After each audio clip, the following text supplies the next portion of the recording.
We watched The Mummy Returns.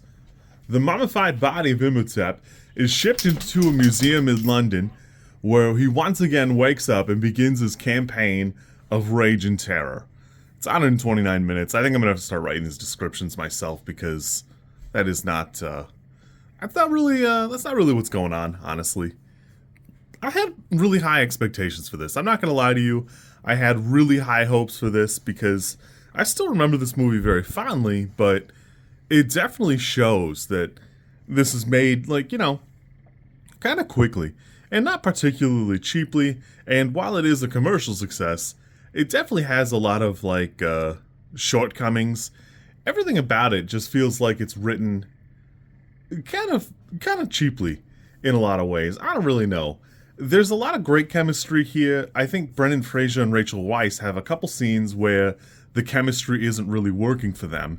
And that works because early on, Freddie Both, their son's character, gets kidnapped and taken away from them. So them being kind of on the outs with each other is perfect, but I'm not sure it's intentional. It almost feels like that we just got a bad take and we just moved on with it. It's the debut of The Rock, or Dwayne Johnson, as he's now known, but he does pretty good. I think he looks pretty good here. I didn't realize this is his acting debut. He does fine here. Unfortunately, you don't get as much of him as you might have liked because the movie is so filled with what's effectively just bad CG. You really don't get to enjoy it a ton. He's only really portrayed properly in the very beginning, the pre-roll stuff, and then later on he's portrayed by a weird PS3 villain, which for the time was actually pretty good looking, but now it just looks, it's too smooth, it's too dated. But all of the CG is kind of like that. And I don't know if this has the same problem that 28 Days Later does, that maybe it's digital camera and that's why a lot of the shots just aged poorly, but it seems kind of constant. It's really bad early on in the movie, and it gets kind of palatable about a third of the way in. Unfortunately, a lot of these subplots never really make it completely where they need to. Patricia Velásquez returns, and she's the reincarnation of Aksunamun, which would be fantastic writing. They raise Imhotep from the dead at about, the 30-40% mark, which is kind of cool. A little iffy for me, but it's cool. It's got some interesting bits. And she's pretty taken with him. She's a villain. She seems like she's a competent one. She's very knowledgeable about the Egyptian magic and stuff. It's really interesting. So partway through, she's talking to Imhotep as they're on their little adventure to steal the Scorpion King's power. And she goes, yeah, now we can rule Egypt and then the world together. And Imhotep is he's pretty nice to her, but he says, oh yeah, well, you're only an Aksunamun in body. Soon you'll be her in spirit. I'm going to raise her soul and put it in your body and we'll be good to go. And what's really weird about this is she doesn't really seem to care. She seems fine with it. She's perfectly fine with it. She doesn't do anything to thwart it or, get in the way. She's already fed him a couple of people. She's helped raise him from the dead. And then she's basically unchanged later in the movie. She's the exact same character, which is kind of a shame because there are a lot of reasons for her to be something a little more interesting. And it's really just a big failing of the writing isn't quite polished as it could be. And I don't know, I can see getting pretty excited. When the first Mummy came out, they greenlit a sequel the next day. The day 2 of its run in theaters, they greenlit the sequel. Which is kind of weird because at some point in production, they had to know they had something pretty special. I know Steven Sommers knew he had something special, but somebody else had to see it. Everybody who's making a project thinks they have something special, which is why they're making it, but at some point, they had to have seen that. John Hannah's, I think, is pretty fantastic here. He's the character that feels like he didn't grow at all from the other one, but it's actually pretty fun to watch him kind of bumble and bozo his way through. I don't have any real complaints there. Arnold Vosloo is doing pretty great. I think he's still fantastic as the Mummy. The problem here is the writing seems to fail him. None of the writing really seems to elevate anything he's doing. even in the climax when it's kind of a three-way battle between Imhotep, Rick O'Connell, and the Scorpion King, trying to get what's effectively a kill on the Scorpion King, but not be ripped apart like the one character. It just doesn't really have the depth it does. At that point, they'd killed Rachel Weisz's character, Evie O'Connell, and for all the excitement that's going on in the movie, you don't really feel the rage that Brendan Fraser's really trying to put in there, because a lot of the movie is shot and edited very choppy. It just doesn't really come across. And I think a part of that is that Arnold Vosloo's character, Imhotep, he can't speak English.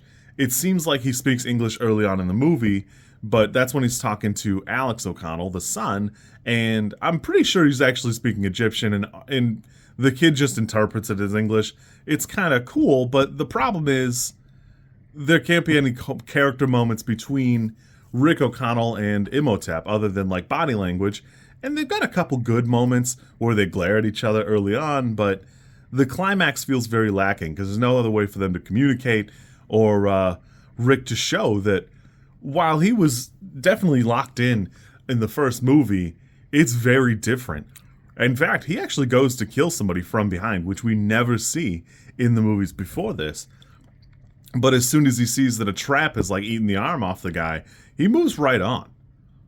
The trap eating the arm off the guy is kind of a weird bit, because typically in these movies, you'll see somebody get like ouched by a trap or whatever, and then you move right on. And the problem here is, at the beginning of the film, you really don't see a ton of the cultists or the magi.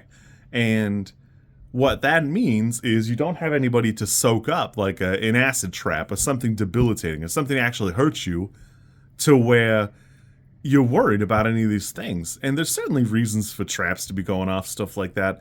It's cool that the O'Connells are not using what are effectively fodder, because it's almost kind of weird in the first movie how blasé they are about, people getting mangled kind of close to them, within 30 yards. You'd think there would be some commentary, but the O'Connells don't seem too bothered by it. But, maybe that's just standard fare for what they thought it would be like. Rick's certainly been around death, but, not mechanical traps, I don't think.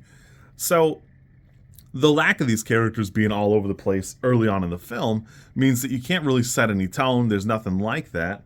And unfortunately, as much as I like Oded Fehr's character, the Magi, I can't remember his name, he really doesn't have any good bits, mostly because he does not come around with the Magi early on. There's a cool sword battle in the O'Connell's house where one of the cultists is very clearly like a mid-boss. He's like the second-in-command guy. Pretty cool. Or at least until Imhotep comes back. Then he kind of falls down to third-in-command. He's watching the kid a lot. But they have a cool sword battle, and it's very exciting. It's very fun. And the problem is, that guy wins the fight. Not necessarily because the other guy's worn down or whatever, because there are other combatants stuff. There's stuff going on. And then he leaves. He's got he throws on his coat. He just leaves. They're not in a hurry or anything. They just take off. And of course, the Magi lives, and it's fine. It's cool. And they have some great scenes going forward. He picks up a Tommy gun. They assault the museum to try and stop Imhotep. Of course, it doesn't work. But later on, about at the 70% mark, the Magi his eagle gets killed by the other cultists. You can't really tell who does it. He's just pretty sure that's what happens, and he goes, I gotta leave. I gotta go talk to the other Magi. I gotta let them know where to expect the army of the dead, so that we can stop them in case things get bad.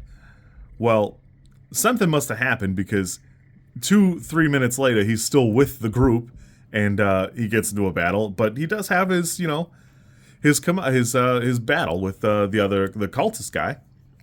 Unfortunately, he just seems to win. It's not really, it doesn't seem to have anything to do with it. He just seems to win. There's no reason. He's not like, I don't know, he doesn't trick him or use some new technique or whatever.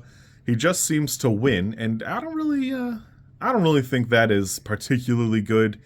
In the same way that Anck-su-namun's character, just accepting her change to her past self, there's no weight there. It doesn't matter. Who cares? There's no change here. They just move straight on.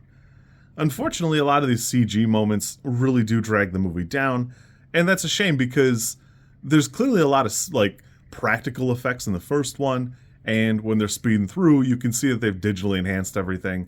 Uh, the old mummies you actually see in this movie, which is kind of cool, although the warriors Imhotep summons are the only ones they actually fight with. A couple of them are raised like right there in the museum, but for whatever reason, they don't seem to deal with that. They just kind of leave, which is whatever. I don't really, The movie's 129 minutes. It's got some other things to attend to, but it probably could use, maybe them locking a door behind them or whatever. Unfortunately, the movie just falls short in everywhere that it really should have excelled. Where the other ones feel like a great Indiana Jones movie, it's something very exciting, it's something really cool. This one really falls short because it doesn't do anything as well. The writing feels like it's made for kids to really appreciate and kids to enjoy. Unfortunately, it never comes up to the heights where, like I said, I think the first one's a 10. I would probably put this one down at a 4 or 5. It unfortunately feels the way Michael Bay makes movies that are more like this, that they're just made for teenage boys, and while that's fine for some things, it definitely could have been a little bit cooler.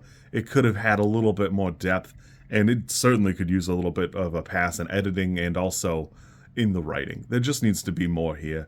Even towards the end, Moon just falls into a pit of, I assume it's supposed to be the bugs again, but it's so poorly rendered.